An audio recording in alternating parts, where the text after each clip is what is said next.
Hello guys, in today's video we'll be talking about the Gent hyperelastic material model for the finite element analysis.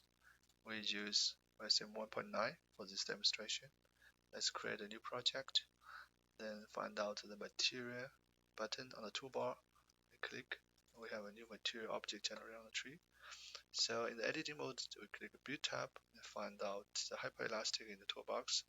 Here is the Gent. Let's select it. The Gent model is relatively simple. We only need to input three parameters. For the shear modulus, we input 0.03 megapar, and limiting value Gm is 10.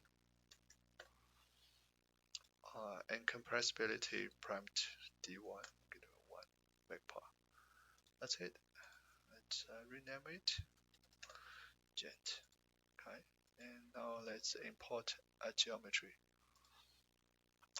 This is a rubber geometry, a rubber boot. Okay.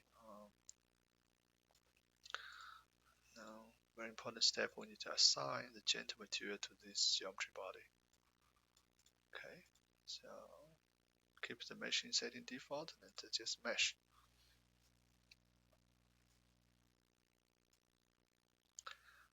So this geometry is kind of complicated, it's a streamline shape, so it takes a little bit of time to get finite element meshes.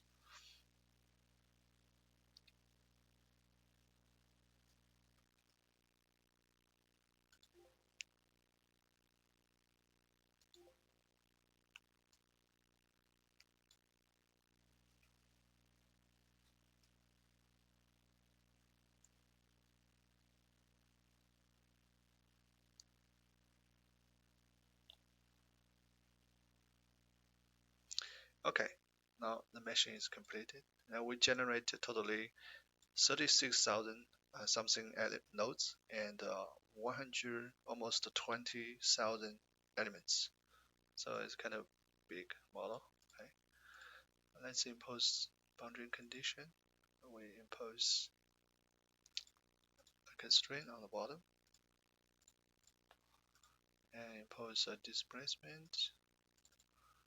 So we want to compress this body, so let's assign this displacement on x direction, give it a -2 millimeter. That's it. Since it's a nonlinear analysis, let's set a 10 substeps for convergence purpose. Okay, let's click the solve button. It's a relatively big model, so take time, and good thing is the upper window show us the solving process. It gives us the residual information for each substep and each iteration. So the first substep is convergent. So sometimes if we come across a non-convergent problem, so we can place some parameters. For example, the nonlinear solvable parameters. We can change the tolerance of the residual. We can change the number of iterations. Also, since the problem, the nonlinearity is belong to the material, we also can play the material parameters and see if we can get a convergent result, particularly for the incompressibility parameter. That's one parameter we can tune and get a convergent result.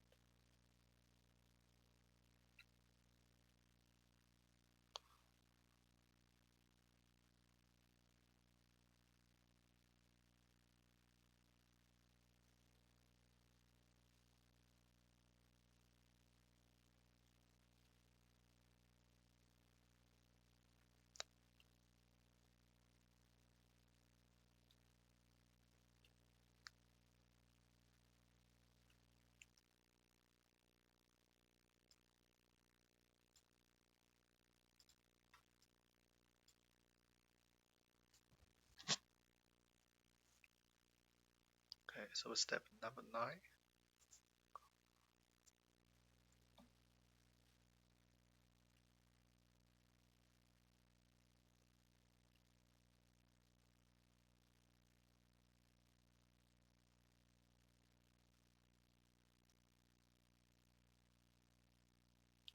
Good.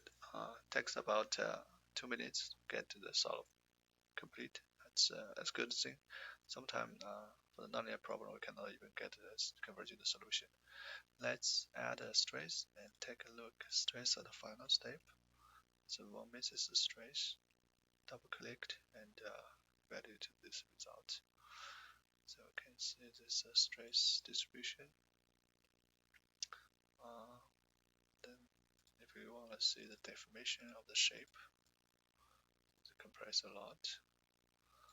And if you look at this stress curve along the time, actually also along the substeps, the curve is kind of a nonlinear curve. Okay, yeah, that's a very simple and quick demo about the Gent nonlinear hyperelastic material and how it applied to your finite element analysis. If you have any questions or comments, please let us know. Thanks for watching. Bye.